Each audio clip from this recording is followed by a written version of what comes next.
남북의 우발적 충돌을 막으려는 9.19 군사합의 효력 정지 불과 이틀 뒤.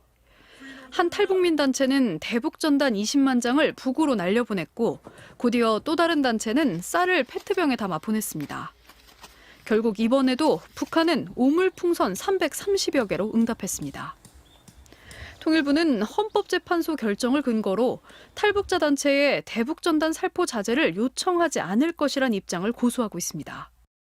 전단 등 살포 문제는 표현의 자유 보장이라는 헌법재판소의 결정의 취지를 고려하여 접근하고 있습니다.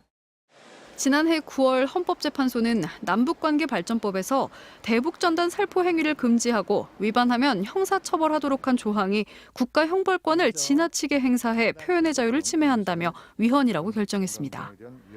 하지만 해당 조항은 국민의 생명과 신체 안전을 보장하고 남북 간 긴장을 완화하며 평화 통일을 지향해야 하는 국가 책무를 달성하기 위한 것이라며 입법 목적은 정당하다고 봤습니다.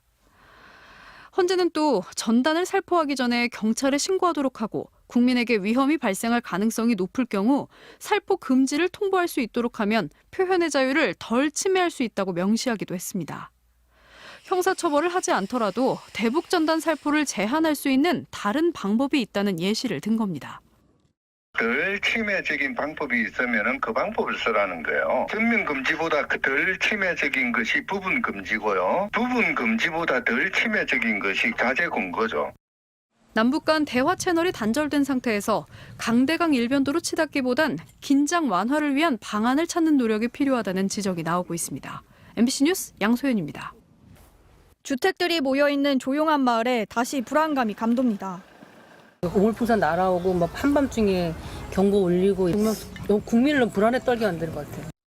대북 확성기 방송을 다시 시작할 경우 접경지 긴장감은 더 커질 수밖에 없습니다. 그렇게 되면 이제 여기에 또 이제 골치 아프죠. 이제 대남 방송을 더 걸 텐데 일부에서 온 사람들이 아주 그냥 무서워서 못 산다 그랬어요. 당장 생계에 미칠 영향도 무시할 수 없습니다. 작은 찻집 주인은 손님 발길이 끊어질까 걱정입니다. 더군다나 이제 영업지잖아. 손님들이 와주셔야 되는데 그럴 때마다 지역에서는 좀 불안초조하지. 민간인 통제선 안에서 농사를 짓는 주민들은 출입이 금지될까 노심초사합니다. 거기 안에 있는 사과 농장이나 벼 농장 다양한 그 농산물들을 망치게 되는 게 제일 큰 문제고요. 군사분계선과 맞닿은 경기 연천군에선 10년 전 실제로 북한군 총격 사건이 벌어졌습니다.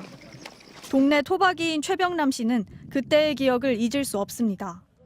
한 5시쯤 됐나? 근데 거기서 뭐가 떨어지더니 벌쩍하더라고. 그래서 이제 불꽃놀이 하는 것처럼. 그 후에도 북한 목함지뢰 공격에 우리 군이 대북 확성기 방송으로 맞대응하면서 북한 포격 도발이 벌어져 접경 지역에서 2,000명이 대피했습니다. 주민들이 먹고 자던 대피소 옆에는 이렇게 큰 총알이 떨어지기도 했는데요. 당시 총격전의 흔적이 아직도 고스란히 남아 있습니다. 주민들은 불안 속에 만일의 상황에 대비하고 있습니다. 이제는 거의 만성화돼가지고 거의 포기 상태로 지금 말하자면 그냥 멍하게 지내는 거예요. 우리도 올해도 그 피난 이동 답사, 그러니까 훈련 같은 거 다 했어요. 걸어가는 거지, 도보로. 산길로에서. 군사훈련이 다시 시작될 가능성이 높아지면서 백령도와 연평도 등 서북도서 지역 주민들도 상황을 주시하고 있습니다. 바로 간다 정한솔입니다.